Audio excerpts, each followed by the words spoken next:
হরে কৃষ্ণ সকল কৃষ্ণ ভক্তদের পার্শ্ব পরিবর্তনী একাদশী শুভেচ্ছা জানাচ্ছি। বন্ধুরা, আগামী 13ই সেপ্টেম্বর পার্শ্ব পরিবর্তনী একাদশী তিথি শুরু হচ্ছে। ভাদ্র মাসের শুক্লপক্ষের 11তম দিনে এই একাদশী তিথি পালন করা হয়। এই পার্শ্ব পরিবর্তনী একাদশী তিথি কখন লাগবে, কখন শেষ হবে, পালন কখন করবেন এবং এই তিথি পালন করলে কি ফল পাওয়া যায়, সমস্তটা নিয়েই আজকে রূপা ক্রিয়েশনসের নতুন ভিডিও। এবং এই একাদশী তিথি যারা পালন করবেন তাদের কিন্তু অবশ্যই একাদশী তিথির মাহাত্ম্য কথা, ব্রত কথা শুনতে হবে, সেটাও আজকের ভিডিওতেই আমি বলবো। এই একাদশী তিথি নাম পার্শ্ব পরিবর্তনী একাদশী, যা এই ভাদ্র মাসেই শুক্লপক্ষের 11তম দিনে পালন করা হয়। রাধাষ্টমী ব্রতের পরে কিন্তু এই একাদশী তিথি মহাপুণ্যপ্রদা, সমস্ত পাপ হারিণী এবং মুক্তদায়িনী এই একাদশী বাজপেয় যজ্ঞ থেকেও বেশি ফল প্রদান করেন। যে ব্যক্তি এই তিথিতে, এই একাদশী তিথিতে ভক্তি সহকারে ভগবান শ্রী বামনদেবের পুজো করেন, তিনি ত্রিলোকে পূজিত হন। পদ্ম ফুলে পদ্মলোচন শ্রী বিষ্ণুর অর্চনকারী ফলও তিনি প্রাপ্ত হন।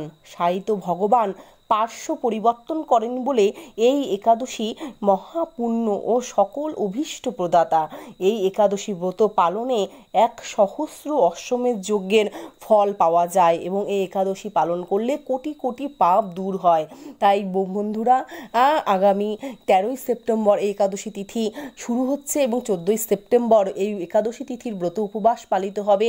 সকল কৃষ্ণ ভক্তরা একাদশী তিথি পালন করুন এবং নিজেদের করা যদি কোনো অজান্তে পাপ থাকে সমস্ত পাপ দূর হয়ে যাবে, পুণ্য হবে আপনাদের। ভগবান বিষ্ণুর উদ্দেশ্যে উৎসর্গীকৃত এই একাদশী হিন্দু ভক্তদের জন্য অত্যন্ত আধ্যাত্মিক ও ধর্মীয়ভাবে তাৎপর্যপূর্ণ এই একাদশী তিথি। তাই অবশ্যই একাদশী তিথি পালন করতেই হবে।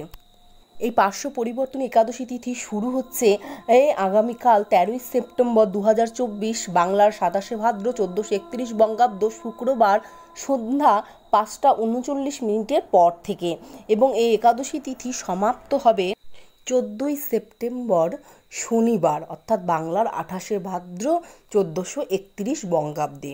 এই একাদশী অর্থাৎ পার্শ্ব পরিবর্তনী একাদশীর ব্রত উপবাস রাখবেন 14ই সেপ্টেম্বর শনিবার।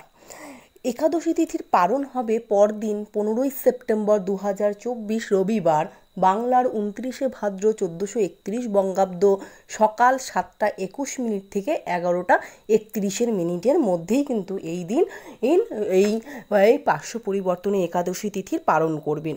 এই একাদশী তিথি, এই দিন প্রার্থনা ও উপবাসের মাধ্যমে ভগবান বিষ্ণুর কাছ থেকে আশীর্বাদ পাওয়ার জন্য এই দিনটিকে উৎসর্গীকৃত করা হয়। তাই এই একাদশী তিথি কিন্তু সকলকেই পালন করা উচিত।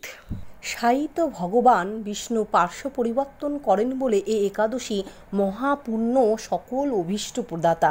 এই একাদশী ব্রত পালনে 1,000 অশ্বমেধ যজ্ঞের ফল পাওয়া যায় এবং এই একাদশী ভগবান বিষ্ণুর কাছে প্রার্থনা করে এই দিনে সকল কৃষ্ণ ভক্তদের অতীতের করা পাপ থেকে মুক্তি দেবে। এই একাদশী তিথি ব্রত পালনে এই একাদশী তিথি পালন করলে বৈকুণ্ঠ ধাম লাভ হয় এবং এই একাদশী তিথি পালনে সমৃদ্ধি সুখ লাভ হবে।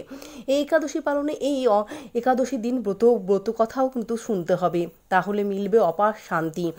এই একাদশী সমস্ত পাপ দূর করে আপনাদের সকল শান্তি প্রদান করবে এবং সব কিছু ধন সম্পদ সবটাই কিন্তু আপনাদের প্রদান করবে। এই একাদশী তিথি পালন করবেন কি করে? সকল কৃষ্ণ ভক্তরা এই একাদশী তিথির দিন অর্থাৎ 14ই সেপ্টেম্বর শনিবার এই দিন ভোরবেলা ঘুম থেকে উঠে গঙ্গা জল দিয়ে স্নান করতে হবে, ঘর বাড়ি তার আগে পরিষ্কার করে নেবেন এবং ভগবান বিষ্ণুর মূর্তি মন্দিরে স্থাপন করতে হবে।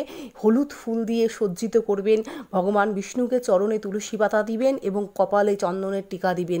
বাড়িতে পুজো হয়ে গেলে অশ্বত্থ গাছে জল দিবেন এবং সন্ধেবেলায় যদি এই অশ্বত্থ গাছের নিচে একটি প্রদীপ, ঘিয়ের প্রদীপ জ্বালাতে পারেন তাহলে কিন্তু খুবই ভালো এবং ভগবান বিষ্ণুর সামনেও এই দিন প্রার্থনা করবেন এবং একটি ঘিয়ের প্রদীপ প্রজ্বলিত করবেন এবং বিষ্ণুর সহস্র নাম পাঠ করবেন। ওং নমঃ ভগবতে বাসুদেবায় নমঃ এই মন্ত্রটি বারবার পাঠ করবেন।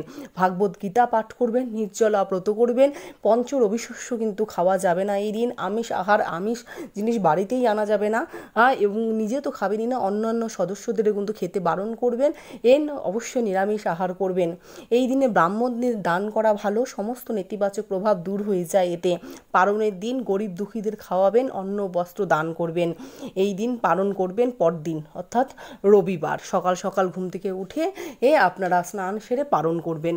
এই হলো আজকের এই পার্শ্ব পরিবর্তনী একাদশীর সমস্তটা নিয়েই আজকের এই ভিডিও এখানেই শেষ করছি। রূপা ক্রিয়েশনসে আবার নতুন ভিডিও নিয়ে আমি আপনাদের সামনে চলে আসব এবং এই একাদশীর ব্রতকথা নিয়েও চলে আসব।